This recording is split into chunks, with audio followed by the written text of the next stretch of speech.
mal et c'est dingue comme ça me déçoit. Elles ne font que pointer du doigt à quel point on s'y prend mal pour faire de la vie ce qu'on aurait rêvé qu'elle soit.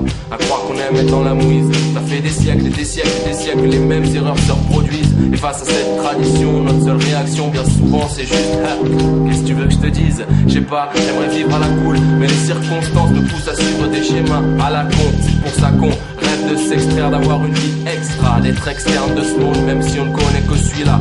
Certains s'y mettent très vite et tombent de carib dans Scylla. Ceux-là s'enfoncent dans une spirale infernale. On connaît la suite et ça finit mal. Parcours tant de fois suivi qu'on en est presque même plus surpris.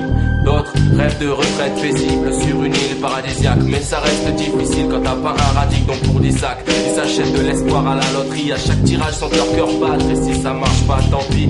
Il suffira de rester diplomate avec ses grandes attentes, souvent déçu, tenter sa chance une fois de plus, être heureux de gagner rien qu'un petit peu sans penser à tout ce qu'on a perdu. Retourner dos au mur, statut fait sur des bancs, réduit à l'état de statistique. On constate ensuite qu'on n'est plus que des cons statiques, incapables de s'extraire d'un système qu'on exècre, mais que de temps à autre on astique, qui fait de nous des pompes à fric, des rouages humains. Et même si l'on espérait mieux pour nos lendemains, l'air de rien, on a perdu le goût du combat. C'est la même désillusion qui encourage nos travers et nos torts, pour ceux qui ont perdu la foi comme pour les partisans du hardcore. Quant à moi je crois encore aux vertus du dialogue jusqu'à celle du corps à corps, mais je constate qu'on est en constant désaccord dès qu'il s'agit de statuer sur notre sort. Notre seul terrain d'entente, c'est d'affirmer que ce monde pue, et que même si le changement nous tente, on parviendra au mieux à faire pire. La cage est dorée, mais elle reste une cage. L'affaire est bien ficelée, mais elle reste une farce, une sale blague.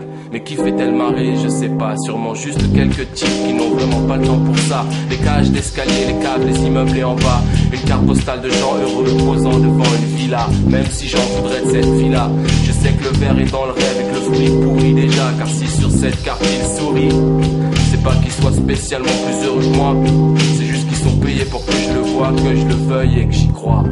Et puis voilà.